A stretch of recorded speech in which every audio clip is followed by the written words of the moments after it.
Good morning, family. Welcome to today's Lessons for Life. Today is Sunday, July 5th, 2009, and today we're reading 2 Samuel chapter 12. And first, before I begin, as always, I encourage you to read the stories, chapters through for yourself. See what you get from me, email us, and we'll put it on the blog.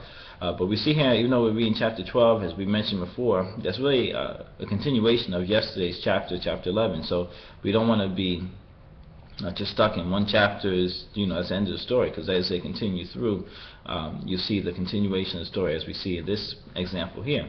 So remember what happened with yesterday with David and Uriah and Bathsheba, and how in this chapter we see that Nathan the prophet the Lord speaks through Nathan the prophet and shows David the error of his ways. And one thing as I was reading, I was just thinking about, David realized, from hearing the story, that Nathan was telling him, what was done wrongly for another person, but he didn't quite see it, for himself, until Nathan made it apparent to him that, this story is really about you. So a lesson that we can get from this is really to be able to see the errors of our ways for ourselves without having other people from outside to be looking and telling us what we're doing that's wrong. That's a subject or a series that we've been speaking on at the temple, healing the errors of our living. So like, for instance, David did this thing, and I guess he didn't really quite see the error of his ways until Nathan explained in a different scenario, told him a story, and then David said, well, this man should be put to death or whatever. But really, that was what David had done. So for us, what we need to be able to do is see the errors of our ways. I mean, it doesn't have to be as drastic, of course, as what David did, but just the different things that we do incorrectly on a daily basis, which we could be like David. We don't realize that these things are incorrect, or these things are wrong, or these things are bringing about negative results in our life.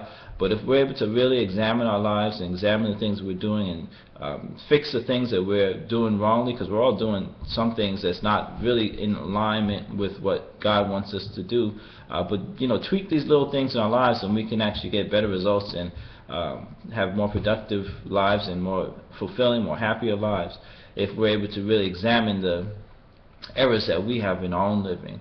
And that's one thing I got from reading it. And another thing, as we go even towards the end of the chapter, was just, even though David had done this thing with Bathsheba, and you see that their child ends up dying, but then after that they have another child together, which goes on, which is Solomon.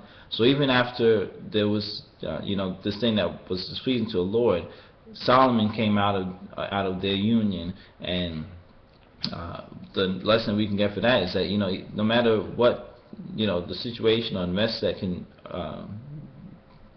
there can still be something good that comes out of a bad situation.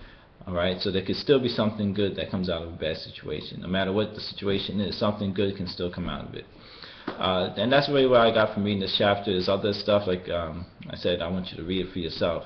But with that, create yourself a wonderfully blessed day today, and we'll talk again tomorrow.